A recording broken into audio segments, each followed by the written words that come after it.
قرآن کی ہدایت بھول گئے، سنت کی فضیلت بھول گئے۔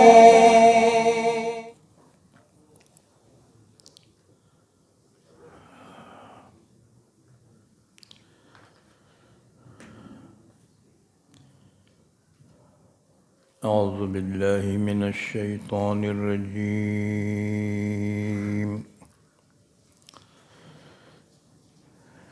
بسم اللہ الرحمن الرحیم۔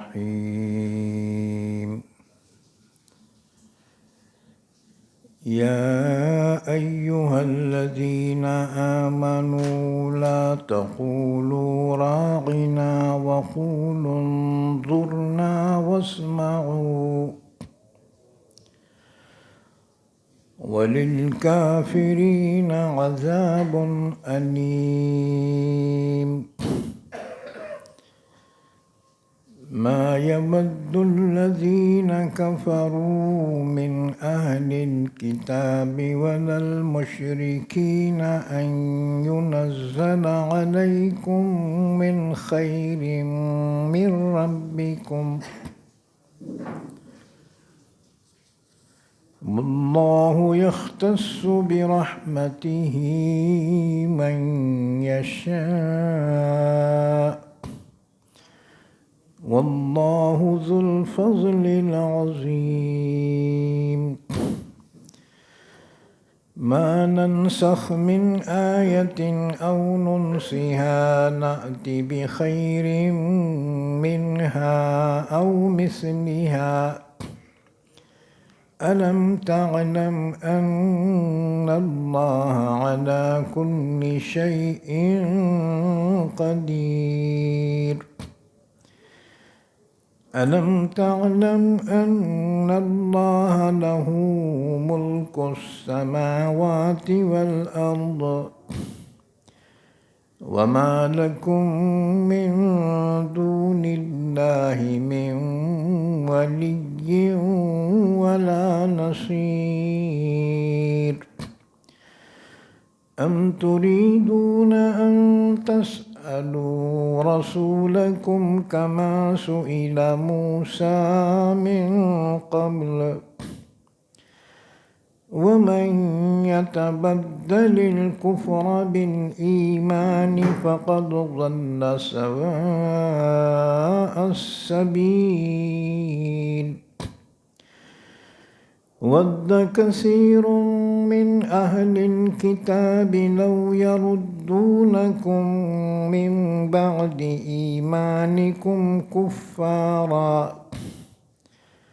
حَسَدًا مِّنْ عِندِ أَنفُسِهِم مِّن بَعْدِ مَا تَبَيَّنَ لَهُمُ الْحَقُّ، فَاعْفُوا وَاصْفَحُوا حَتَّى يَأْتِيَ اللَّهُ بِأَمْرِهِ، إِنَّ اللَّهَ عَلَى كُلِّ شَيْءٍ قَدِيرٌ۔ وَأَقِيمُوا الصَّلَاةَ وَآتُوا الزَّكَاةَ، وَمَا تُقَدِّمُوا لِأَنفُسِكُم مِّنْ خَيْرٍ تَجِدُوهُ عِندَ اللَّهِ، إِنَّ اللَّهَ بِمَا تَعْمَلُونَ بَصِيرٌ۔ وَقَالُوا لَن يَدْخُلَ الْجَنَّةَ إِلَّا مَنْ كَانَ هُودًا أَوْ نَصَارَىٰ، تِلْكَ أَمَانِيُّهُمْ، قُلْ هَاتُوا بُرْهَانَكُمْ إِن كُنتُمْ صَادِقِينَ۔ بَلَىٰ مَنْ أَسْلَمَ وَجْهَهُ لِلَّهِ وَهُوَ مُحْسِنٌ فَلَهُ أَجْرُهُ عِندَ رَبِّهِ، وَلَا خَوْفٌ عَلَيْهِمْ وَلَا هُمْ يَحْزَنُونَ۔ وقالت اليهود ليست النصارى على شيء وقالت النصارى ليست اليهود على شيء وهم يتلون الكتاب كذلك قال الذين لا يعلمون مثل قولهم فالله يحكم بينهم يوم القيامة فيما كانوا فيه يختلفون ومن أظلم ممن منع مساجد الله أن يذكر فيها اسمه وسعى في خرابها أولئك ما كان لهم أن يدخلوها إلا خائفين لهم في الدنيا خزي ولهم في الآخرة عذاب عظيم ولله المشرق والمغرب فأينما تولوا فثم وجه الله إن الله واسع عليم وقالوا اتخذ الله ولدا سبحانه بل له ما في السماوات والأرض كل له قانتون بديع السماوات والأرض وإذا قضى أمرا فإنما يقول له كن فيكون وقال الذين لا يعلمون لولا يكلمنا الله أو تأتينا آية كذلك قال الذين من قبلهم مثل قولهم تشابهت قلوبهم قد بينا الآيات لقوم يوقنون پناہ میں آتا ہوں میں اللہ کی شیطان مردود سے شروع کرتا ہوں میں اللہ کے نام سے جو بڑا مہربان نہایت رحم کرنے والا ہے۔ یا ایہا الذین آمنوا لا تقولوا راعنا، اے ایمان والو مت کہو تم راعنا، اور کہو انظرنا، اور سنو، اور کافروں کے لیے دردناک عذاب ہے۔ نہیں چاہتے اہل کتاب میں سے کافر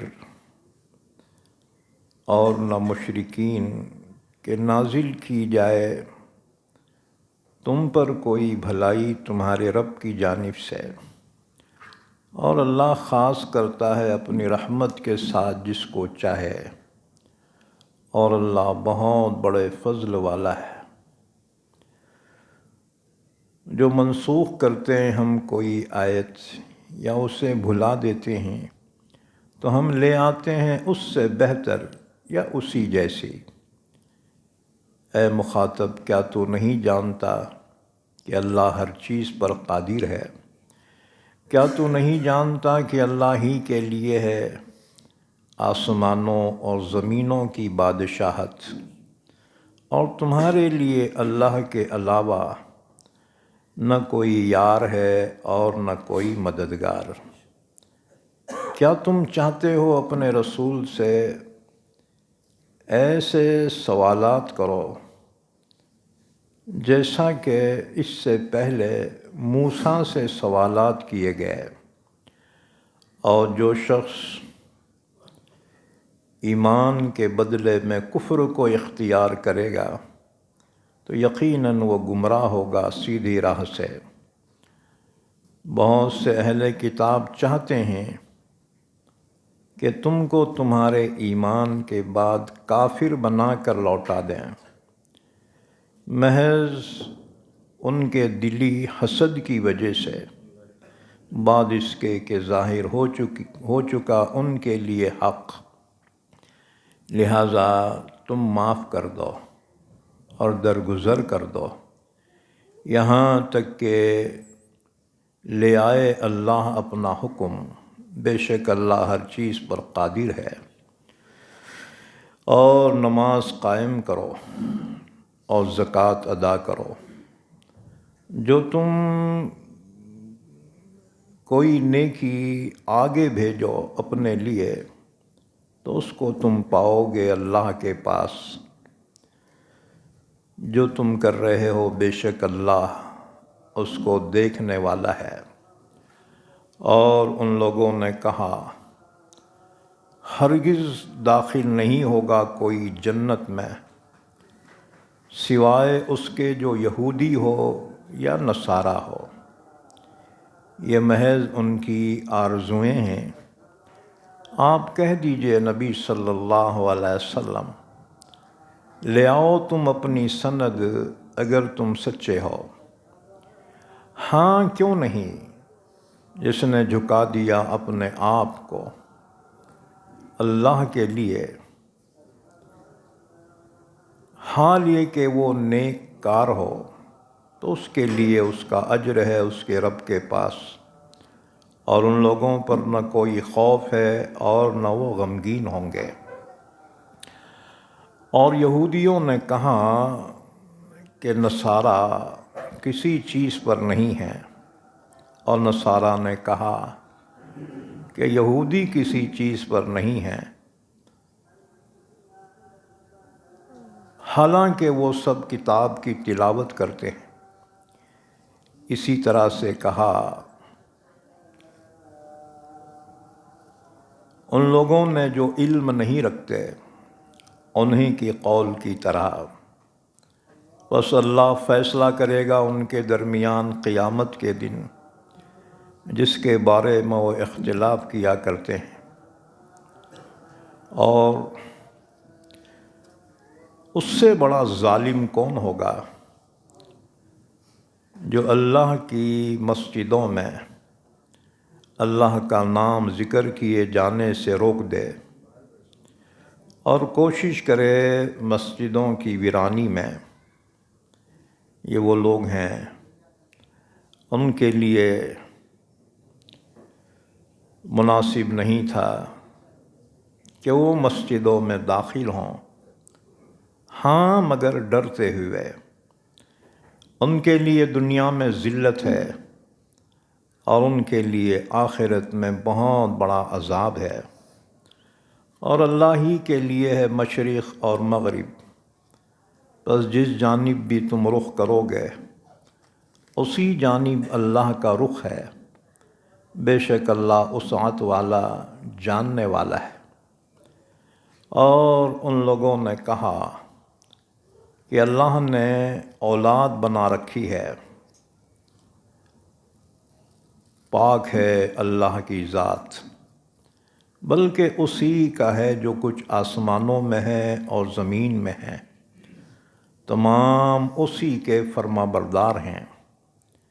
وہ آسمانوں اور زمینوں کا موجد ہے، اور جب وہ کسی کام کے کرنے کا فیصلہ کر لے تو بس اس سے اتنا کہہ دے ہو جا تو وہ ہو جاتی ہے۔ اور ان لوگوں نے کہا جو علم نہیں رکھتے، کیوں نہیں بات کرتا ہم سے اللہ، یا کیوں نہیں آتی ہمارے پاس کوئی نشانی۔ اسی طرح سے کہا تھا ان سے پہلے لوگوں نے بھی انہی کے قول کی طرح، ان کے دل آپس میں ملتے جلتے ہیں۔ یقیناً ہم نے وضاحت سے بیان کر دی ہیں آیتیں اس قوم کے لیے جو یقین رکھتے ہیں۔ یا ایہا الذین آمنوا لا تقولوا راعنا، یہ سورہ بقرہ ہے، پارہ نمبر 1۔ آج سورہ بقرہ کی آیت نمبر 104 سے لے کر آیت نمبر 118 تک پڑھی گئی ہیں۔ ان آیتوں کا ربط ان سے پہلی آیتوں سے یہ ہے۔ سورہ بقرہ کی آیت نمبر 40 سے لے کر آیت نمبر 123 تک بنی اسرائیل کا ذکر ہے۔ ہم نے بیان کیا تھا بنی اسرائیل امت محمدیہ سے پہلے اللہ کی منظور نظر قوم تھی، جن میں اللہ نے تقریباً 40,000 پیغمبر پیدا کیے اور 3 کتابیں ان میں نازل کی، تورات، زبور، انجیل۔ اور اللہ نے ان میں بہت سے بڑے بڑے بادشاہ بنائے، جیسے حضرت داؤد علیہ السلام بادشاہ بھی تھے اور پیغمبر بھی تھے۔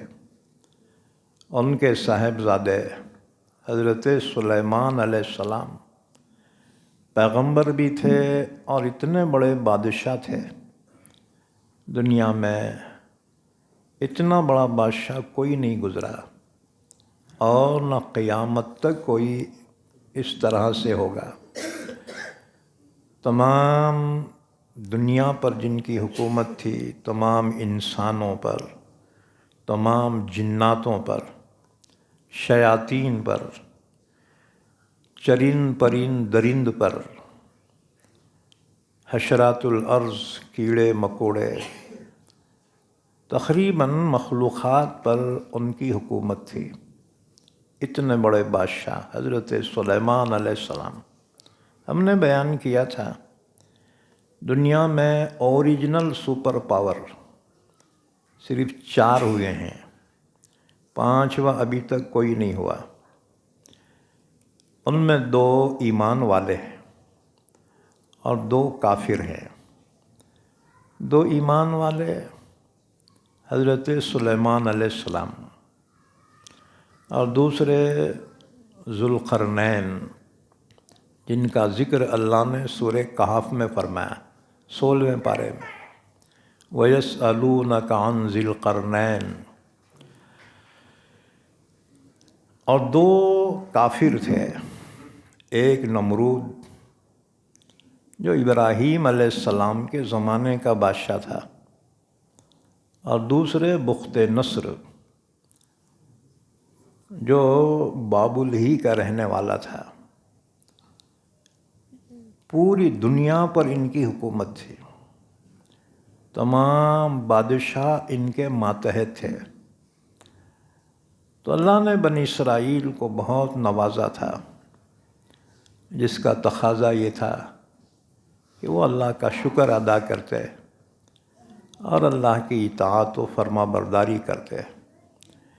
لیکن ان لوگوں نے مسلسل ناشکریاں کی اور اللہ کی نافرمانی کرتے رہے، اور اتنے حد سے بڑھ گئے کہ انہوں نے نبیوں تک کو قتل کر دیا۔ یہ یہودی نبیوں کے مرڈر کرنے والی قوم ہے، تو دوسروں پہ کیا رحم کھائیں گے، اور ان سے رحم کی کیا امید کی جا سکتی ہے۔ بہرحال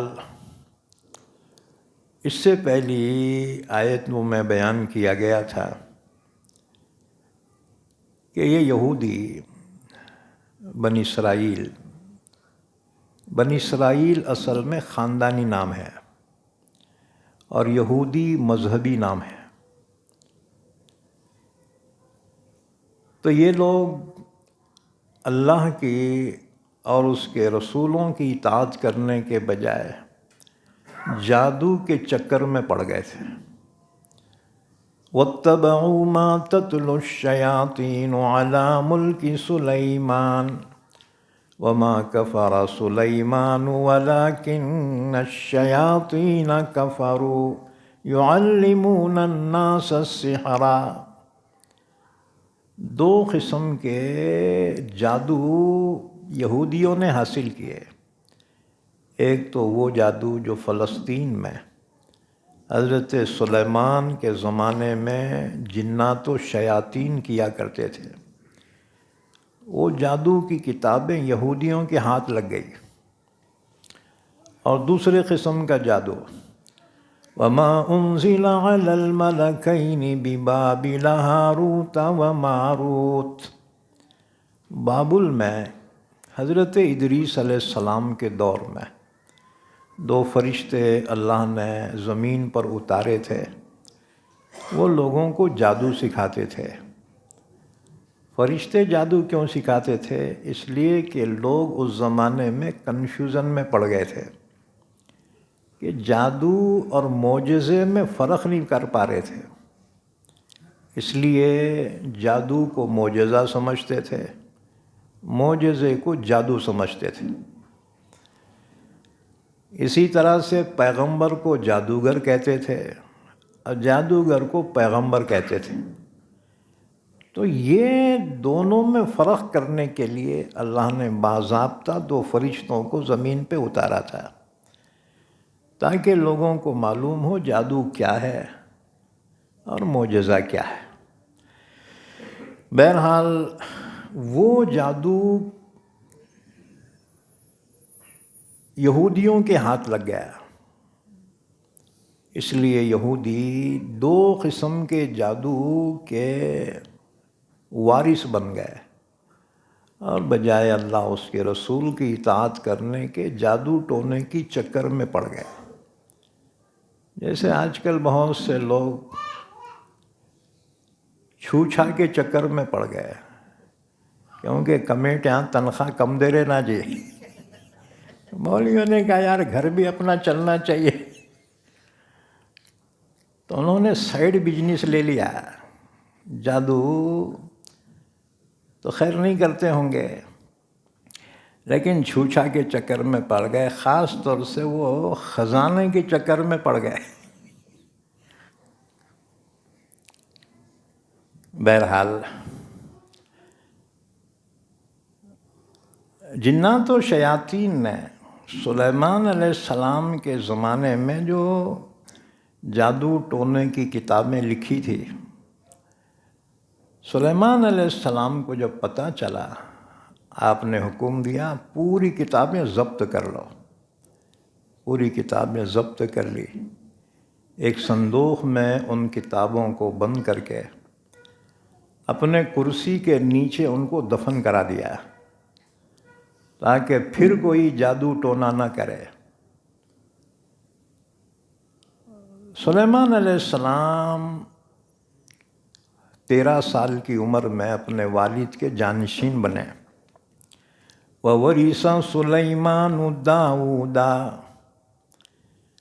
13 سال کی عمر تھی، والد کا انتقال ہو گیا، والد کے جانشین بنے،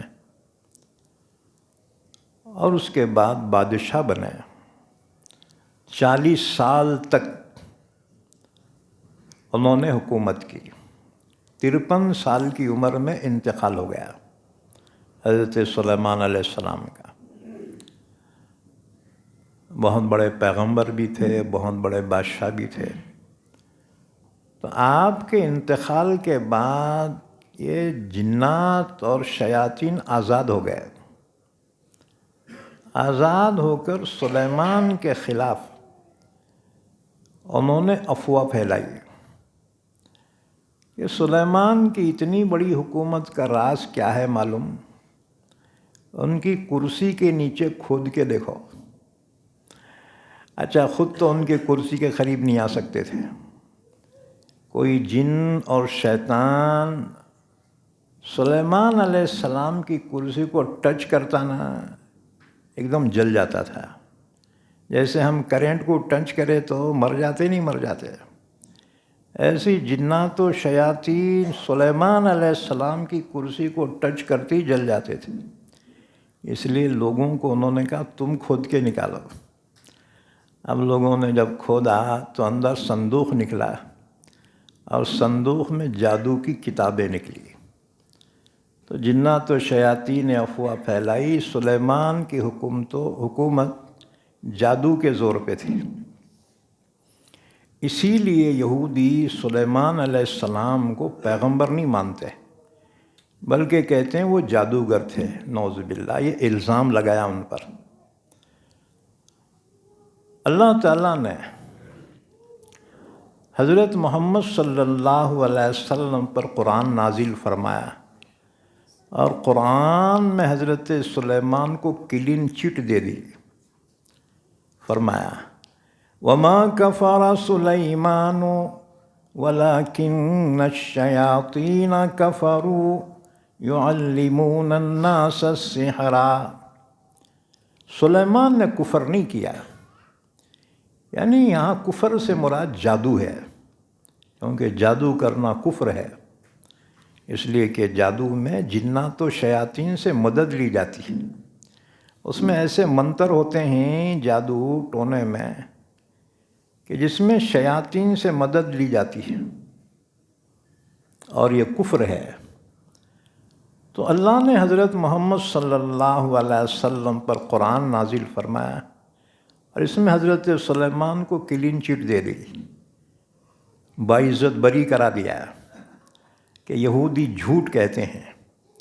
وَمَا كَفَرَ سُلَيْمَانُ وَلَكِنَّ الشَّيَاطِينَ كَفَرُوا يُعَلِّمُونَ النَّاسَ السِّحْرَ۔ سلیمان نے کفر نہیں کیا، بلکہ یہ شیاطین نے کفر کیا جو لوگوں کو جادو ٹونا سکھاتے تھے۔ بہرحال یہ یہودیوں کی نافرمانیوں کا بیان چل رہا تھا۔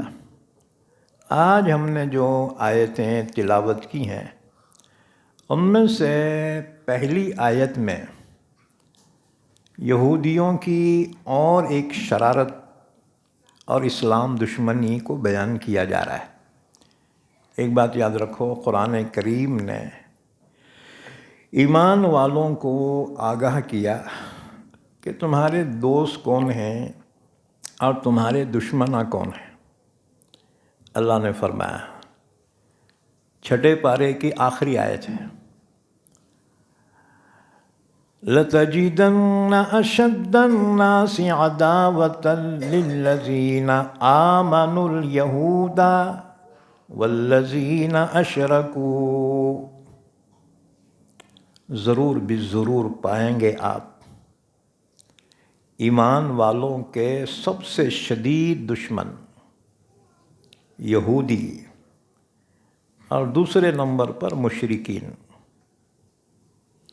لَتَجِدَنَّ أَشَدَّ النَّاسِ عَدَاوَةً، اشد الناس عداوہ یعنی سخت دشمن۔ ایسے سبھی دشمن ہیں جی، لیکن ان میں سب سے سخت ترین نمبر 1، لَتَجِدَنَّ أَشَدَّ النَّاسِ عَدَاوَةً لِلَّذِينَ آمَنُوا الْيَهُودَ وَالَّذِينَ أَشْرَكُوا۔ نمبر 1 پر یہودی، نمبر 2 پہ مشرکین۔ اب رہ گئے عیسائی۔ اللہ نے فرمایا وَلَتَجِدَنَّ أَقْرَبَهُم مَّوَدَّةً لِلَّذِينَ آمَنُوا الَّذِينَ قَالُوا إِنَّا نَصَارَىٰ۔ ان سے ذرا ٹیمپریچر کم ہے، دشمنہ مگر ٹیمپریچر ذرا کم۔ اور ضرور پائیں گے آپ ایمان والوں کے قریب ان لوگوں کو جنہوں نے کہا انا نصارا، ہم نصارہ ہیں۔ قرآن کریم میں عیسائیوں کے لیے لفظ نصارہ آیا ہے، پورے قرآن میں عیسائی کا لفظ نہیں آیا۔ عیسیٰ علیہ السلام کا تو آیا ہے، لیکن ان کے ماننے والے جو ہیں ان کو قرآن نے نصارہ کہا. نصارہ بولے تو مددگار. جیسے حضور کے صحابہ میں انصار ہیں، انصار جنہوں نے حضور کی مدد کی. اسی طرح عیسیٰ علیہ السلام کی مدد کی تھی جنہوں نے ان کو نصارہ کہا گیا. حضرت عیسیٰ علیہ السلام نے محسوس کیا لوگوں میں کفر بڑھتا جا رہا ہے. اس وقت فرمایا تھا فَلَمَّا أَحَسَّ عِيسَىٰ مِنْهُمُ الْكُفْرَ قَالَ مَنْ أَنصَارِي إِلَى اللَّهِ. عیسیٰ علیہ السلام نے جب لوگوں میں کفر محسوس کیا کہ لوگ کفر کی طرف بڑھ رہے ہیں، اس وقت اعلان فرمایا تھا من انصاری الی اللہ، اللہ کے لیے، اللہ کے دین کے لیے کون مددگار ہے، کون مدد کرے گا. قال الحواریون نحن انصار اللہ. تو حواریین نے کہا کہ ہم اللہ کے دین کے مددگار ہیں، اس لیے ان کو نصارہ کہا جاتا ہے. اچھا جی، تو اللہ نے فرمایا تیسرے نمبر پہ نصارہ ہیں. وَلَتَجِدَنَّ أَقْرَبَهُم مَّوَدَّةً لِّلَّذِينَ آمَنُوا الَّذِينَ قَالُوا إِنَّا نَصَارَىٰ. تیسرے نمبر پہ. اب تیسرے نمبر کا وہ حال ہے تو دوسرے نمبر اور پہلے نمبر والے کیسے ڈینجر ہوں گے. لیکن ایک بات یاد رکھو، اللہ نے فرمایا وَمَكَرُوا وَمَكَرَ اللَّهُ وَاللَّهُ خَيْرُ الْمَاكِرِينَ. وہ بھی سازش کر رہے ہیں، اللہ ان کی سازشوں کو کاٹ رہا ہے. اللہ سے بڑھ کر کون تدبیر کرنے والا ہے. اس لیے ایمان والو، حالات جو بھی آئے ہو رہیں گے. ہاں جی، تم توقع نہ رکھو کہ تمہارے دل کے جیسے فیصلے آتے رہیں گے. نہ نہ نہ، اللہ کے رسول نے فرمایا قیامت کے قریب بلائیں مصیبتیں ایسی مسلسل آئیں گی جیسے تسبیح کا دھاگا ٹوٹنے کی وجہ سے من کے جو گرتے ہیں. یہ بات سمجھ میں. پھر تم بولیں گے مول صاحب ہم کیسا کرنا ہے. تم ٹینشن نہ لو، اللہ کا وعدہ ہے حفاظت کرنے کا، اللہ کا وعدہ ہے. اِنَّا لَنَنصُرُ رُسُلَنَا وَالَّذِينَ آمَنُوا مَعَهُ. اللہ نے فرمایا ہمارے ذمہ ہے نبیوں کی مدد کرنا اور ایمان والوں کی مدد کرنا، ہم مدد کریں گے. اور اسی طرح فرمایا أَلَيْسَ اللَّهُ بِكَافٍ عَبْدَهُ. کیا اللہ اپنے بندے کے لیے کافی نہیں ہے؟ تو مایوس کیوں ہوتے ہو؟ أَلَيْسَ اللَّهُ بِكَافٍ عَبْدَهُ. کیا اللہ اپنے بندے کے لیے کافی نہیں ہے؟ کیا اللہ کی قدرت پہ تمہیں بھروسہ نہیں ہے؟ ہاں جی، ایک بات یاد رکھو، مسلمان ناکام کب ہوتا؟ مسلمانوں کی ناکامیابی کی وجہ اس کی غلط پلاننگ ہوتی ہے. ہاں جی، ہر کھڑے نے بولا میں ہی چاہتا ہوں، ہاں جی، دوسرا ہی نکل جاتا ہے. مسلمانوں میں بصیرت نہیں ہے. باقی سب بڑے بڑے باتیں کریں گے مگر سمجھ بوجھ ابھی نہیں آئی. ہاں جی. اچھا،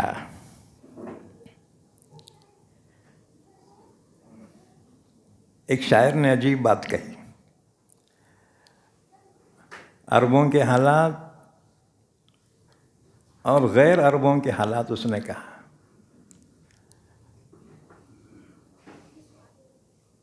عرب بے بہرے دانش، عجم بے بہرے ایمان. عربوں کے پاس ایمان ہے، عقل نہیں ہے.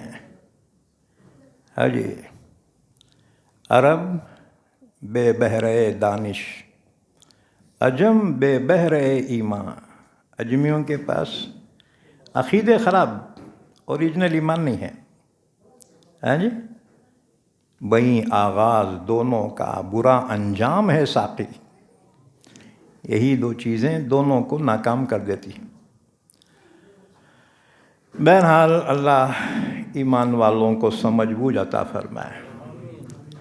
ایک ٹھوکر کے بعد تو سنبھلنا چاہیے نا جی، اب بھی نہیں سدھرے تو پھر کب سدھری؟ ہیں جی، اب 5 سال روتے بیٹھو، کوئی آنسو پوچھنے والا نہیں ہے۔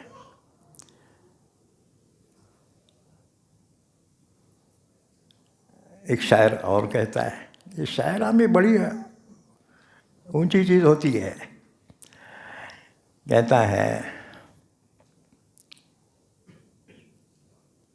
احساس مر نہ جائے تو انسان کے لیے، احساس مر نہ جائے تو انسان کے لیے کافی ہے ایک وقت کی ٹھوکر لگی ہوئی۔ ٹھوکر کیوں لگتی ہے؟ آئندہ سنبھلنے کے واسطے، ہیں جی، ہاں۔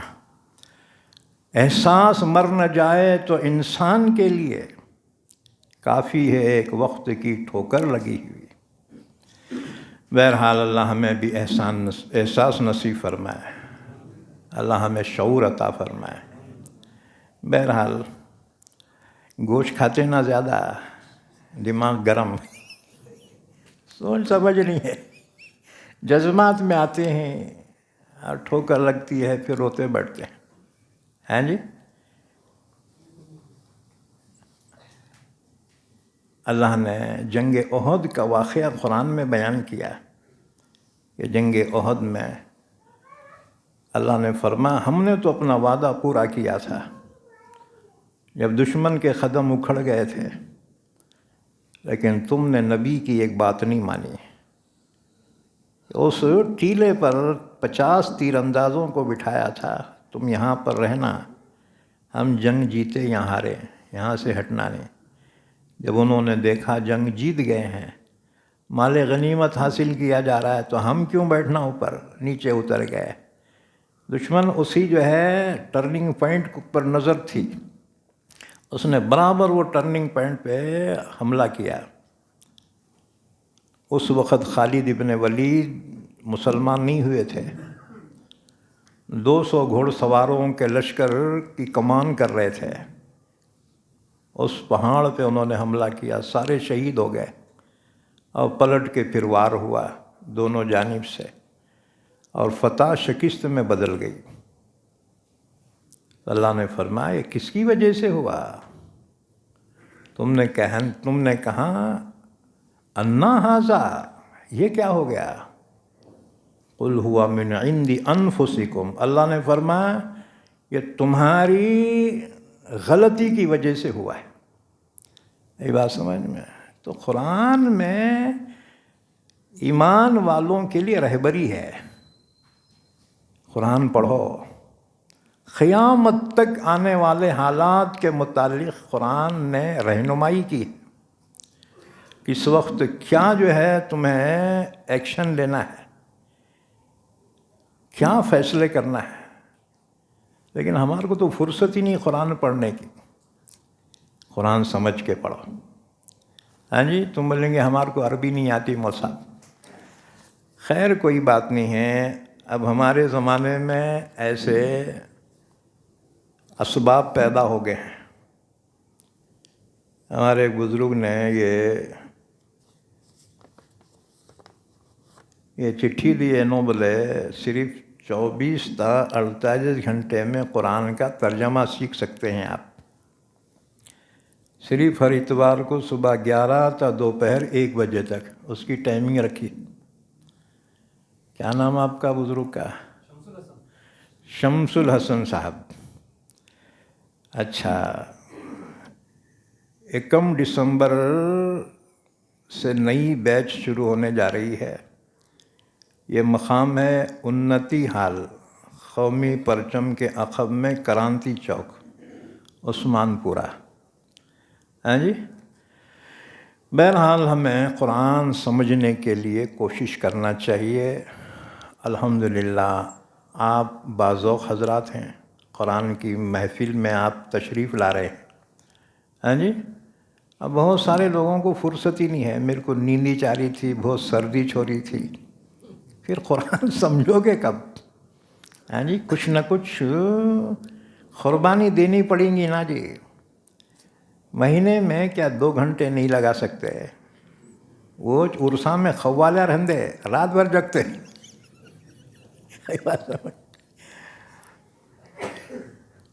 تو اللہ آپ کو جزائے خیر عطا فرمائے۔ آپ قرآن کی مجلس میں آ رہے ہیں، ماشاءاللہ۔ قرآن کو سمجھو، ہر زمانے کے حالات کی رہبری قرآن میں موجود ہے، اور مفسر کا کام کیا ہے؟ خالی ترجمہ پڑھ کے واقعہ سنانا نہیں ہے، بلکہ قرآن کو موجودہ زمانے کا رہبر ثابت کرنا ہے۔ ہے بات سمجھ میں؟ قرآن صرف واقعات سننے کا نہیں ہے نام، بلکہ ایک مفسر کی ذمہ داری ہوتی ہے کہ ہر زمانے کے حالات میں قرآن سے رہبری دے اور قرآن کو راہبر تسلیم کرائے۔ تو بہرحال جو حالات تمہارے گزر چکے ہیں، اس حالات کے بارے میں جنگ احد کا ذکر قرآن میں جا کے پڑھو ذرا، ہاں جی، سورہ آل عمران سمجھ کے پڑھو، پورے سیم حالات، ہاں جی۔ بہرحال خیر، ہمارے مسجد والے بولے مول صاحب ذرا تم اعلان کرو ووٹ کس کو دینا۔ بولا مسجد راجکارن کی جگہ نہیں ہے، وہ گیٹ کے باہر کرتے رہو۔ اب تو عالمہ بھی کود گئے، ہماری رائے یہ ہے، تمہاری رائے یہ ہے۔ ارے بابا، تمہارے کو دوسرے بہت کام آئے، یہی بات سمجھ میں۔ تو میرے کو بولے تو میں بولا تم بہت ہوشیار لوگا ہے، تمہارے کو کیا کرنا ہے کر لو، ہاں جی۔ جو ہیں ارباب سیاست وہ سیاست جانے، میرا پیغام محبت ہے جہاں تک پہنچے۔ ہم تو قرآن کا پیغام پہنچانے والے ہیں، ہاں جی۔ اب کسی قوم سے تم لڑائیاں کرتے بیٹھیں گے تو قرآن کا پیغام کس کو سنیں گے؟ وہ جس کو اسلام کی دعوت دینی ہے، جس قوم کو، ان سے لڑتے بیٹھے تو قرآن کی دعوت کس کو دیں گے؟ ہاں جی، یاد رکھو۔ تو جو ہیں ارباب سیاست وہ سیاست جانے، میرا پیغام محبت ہے جہاں تک پہنچے، یہ قرآن کا پیغام ہے، ہاں جی۔ بہرحال تو کیا بات چل رہی تھی؟ حضرت سلیمان علیہ السلام 53 سال کی عمر میں انتقال ہوا۔ تو سلیمان علیہ السلام کے انتقال کے بعد شیاطین نے لوگوں سے کہا کہ ان کی حکومت کی بنیاد کیا تھی، ان کے کرسی کے نیچے کھود کے دیکھو۔ کھود کے جب دیکھا، اندر صندوق نکلا، صندوق میں جادو کے کتاباں، وہ جادو کتاباں ہاتھ لگ گئے یہودیوں کے، اور پھر بابل کے جو جادو کے کتاباں تھے نا، وہ بھی یہودیوں کے ہاتھ لگ گئے۔ تو اللہ تعالیٰ نے فرمایا کہ تمہارے سب سے زیادہ کٹر دشمن یہودی ہیں، پھر مشرکین ہیں، رہ گئے عیسائی۔ اللہ نے فرمایا یہ دونوں کے مقابلے میں ذرا ٹیمپریچر کم ہے ان کو۔ وَلَتَجِدَنَّ أَقْرَبَهُم مَّوَدَّةً لِّلَّذِينَ آمَنُوا الَّذِينَ قَالُوا إِنَّا نَصَارَىٰ۔ اب رہ گئی یہ بات کہ عیسائی میں اسلام دشمن ٹیمپریچر کم کیوں ہے؟ اللہ نے فرمایا ان میں 3 خوبیاں ہیں۔ ذَلِكَ بِأَنَّ مِنْهُمْ قِسِّيسِينَ، اس لیے کہ عیسائی علم دوست قوم ہے، علم کی قدر کرتی ہے وہ، ہاں جی، اور علم کا قدرنا لڑتے بھڑتے نہیں بیٹھتا۔ نمبر 2، وَرُهْبَانًا، ان میں سے بعض وہ ہیں جو دنیا چھوڑے ہوئے ہیں، راہب ہیں، ان کو دنیا سے کوئی لینا دینا نہیں۔ اور تیسرے وَأَنَّهُمْ لَا يَسْتَكْبِرُونَ، وہ تکبر نہیں کرتے، اس لیے ان میں اسلام دشمنی کا ٹیمپریچر کم ہے۔ بہرحال یہودیوں کی نافرمانی کا بیان چل رہا ہے۔ آج ہم نے جو آیتیں تلاوت کی ہیں، ان میں سے پہلی آیت میں یہودیوں کی ایک اور اسلام دشمنی کو بیان کیا جا رہا ہے۔ یا ایھا الذین آمنوا لا تقولوا راعنا وقولوا انظرنا واسمعوا وللکافرین عذاب علیم۔ اے ایمان والو، تم راعینا مت کہو، کہنا ہی ہے تو انظر نہ کہو۔ اور اس کی ضرورت ہی کیوں پڑنا؟ اللہ کے نبی جو ارشاد فرمائے اس کو غور سے سنو نا۔ اس کے بعد سنو آیت شریفہ کا شان نزول۔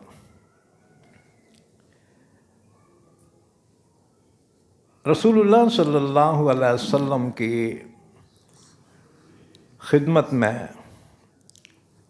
یہودی بھی آنے لگے۔ جب حضور ہجرت کر کے مدینہ منورہ میں قیام فرمایا تو مدینہ میں یہودی بھی رہتے تھے، اور وہ حضور کا ذکر مبارک اپنی کتابوں میں پڑھتے تھے، تو حضور کی مجلس میں آتے۔ اللہ کے نبی صلی اللہ علیہ وسلم جب بیان فرماتے تو بیچ میں یہودی کہتے تھے یا محمد راعینا، یا محمد راعینا۔ ظاہری ترجمہ یہ ہوتا تھا اے محمد صلی اللہ علیہ وسلم ہماری رعایت فرمائیے، یعنی یہ بات ابھی سمجھ میں نہیں ہماری، مقرر ارشاد فرمائیے۔ تو اس کے لیے لفظ استعمال کرتے تھے راعینا۔ اب ان کا دیکھا دیکھی مسلمانوں نے بھی یہ لفظ استعمال کرنا شروع کر دیا، وہ بھی کہتے یا رسول اللہ راعینا، ہمارے سمجھ میں نہیں آیا، ذرا ہماری رعایت فرمائیے، یعنی ایک مرتبہ اور فرمائیے۔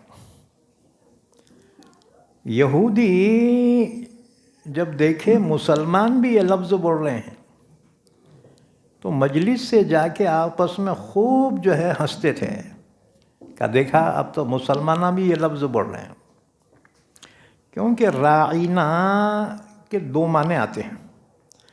ظاہری معنی آتے ہیں ہماری رعایت فرمائیے، یا محمد راعینا، اچھے معنی ہیں یہ، لیکن یہودیوں کی زبان میں راعینا ایک گالی تھی۔ یہودیوں کی زبان میں راعینا ایک گالی تھی۔ اس کے معنی کیا ہوتے تھے ان کی زبان میں؟ ان کی زبان میں معنی ہوتے تھے اسمع لا سمعتا، آپ سنیے، خدا کرے آپ بہرے ہو جائے، سنائی نہ دے، نعوذ باللہ۔ ان کی زبان میں یہ گالی تھی، گستاخی تھی۔ تو راعینا کا لفظ کہتے تھے، مسلمان سمجھتے اچھے معنی لے رہے ہوں گے نو، لیکن وہ اپنی زبان کے اعتبار سے اس کو گالی کے طور سے استعمال کرتے تھے۔ اسی لیے جب یہ لفظ مسلمانوں میں عام ہو گیا، مسلمان سوچنے لگے اچھا ہی لفظ ہے نا راعینا، ہماری رعایت فرمائیے، تو مسلمان بھی یہ لفظ استعمال کرنے لگے۔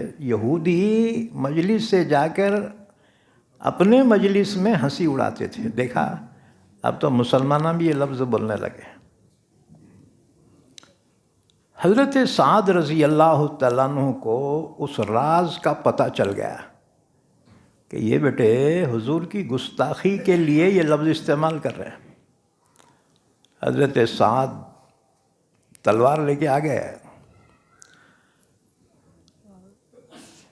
یہودی نے اٹھ کے کہا یا محمد رعینا، حضرت سعد نے میان سے نکالی تلوار کا، خبردار اللہ کی قسم دوبارہ یہ لفظ کہا تو تلوار سے تیری گردن ہی مار دوں گا، خبردار کوئی یہ لفظ نہیں کہنا۔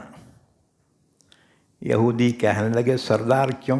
تمہارے لوگاں بھی بول رہے نا، ہم بولے تو کیا ہوتا ہے؟ اس پر اللہ نے آیت شریفہ نازل فرمائی، یا ایہا الذین آمنوا لا تقولوا راعینا، اے ایمان والو خبردار راعینا مت کہو، ہاں تمہارے کو کہنا ہی ہے تو اس سے اچھا جملہ ہے کیا؟ وقولوا انظرنا، انظرنا کہو، انظرنا، انظرنا کے معنی ہماری طرف نظر کرم فرمائیے، یعنی بہترین لفظ، بہترین معنی۔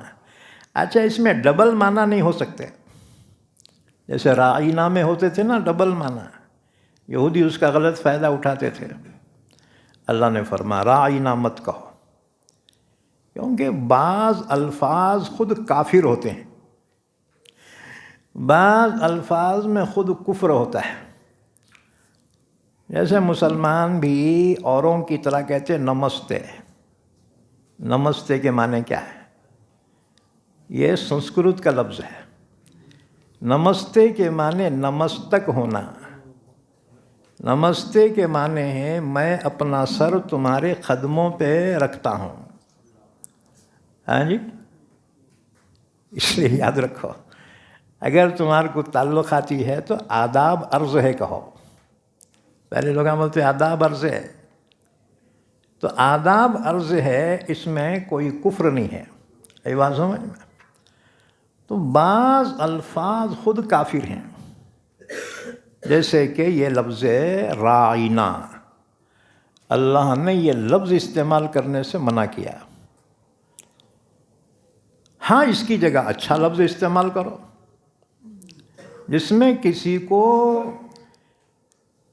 غلط استعمال کرنے کا موقع ہی نہیں ہے، وہ ہے انظرنا۔ یوں کہو یا محمد انظرنا، یا رسول اللہ انظرنا، ذرا نظر کرم فرمائیے، دوبارہ ارشاد فرمائیے، تو تمہارے الفاظ بھی ایسے ہوں جس میں کفر نہ ہو، یہ بات سمجھ میں؟ ہاں، وقول انظرنا، اور تم کہو انظرنا، واسمعوا، اچھا یہ بولنے کی ضرورت ہی کیا ہو؟ اللہ کے نبی جو بات کر رہے ہیں غور سے سنو اس کو، یہ کہنے کی ضرورت ہی نہیں پڑنا۔ واسمعوا وللکافرین عذاب علیم، کافروں کے لیے دردناک عذاب ہے۔ اور حدیث مبارکہ میں ہے کہ دنیا جنت ہے کافر کے لیے اور ایمان والوں کے لیے قید خانہ ہے۔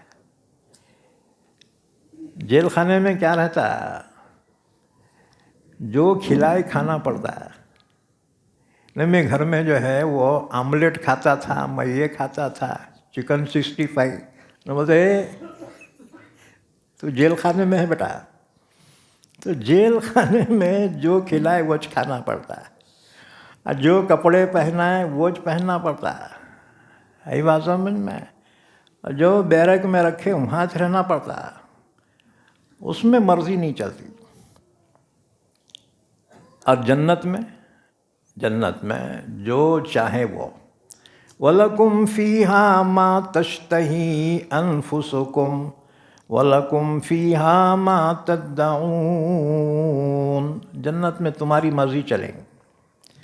اس لیے دنیا میں جو ہوتا نا، مسلمانوں ٹینشن نہ کو لے، اللہ نے ان کے لیے دنیا میں جنت بنا دیا ہے، لیکن آخرت کی نعمتوں میں ان کا حصہ نہیں ہے۔ اور تمہارے لیے اللہ جس حال میں رکھا اسی حال میں خوش ہو جاؤ، کیا جی ہمارے جیسا نہیں ہوا،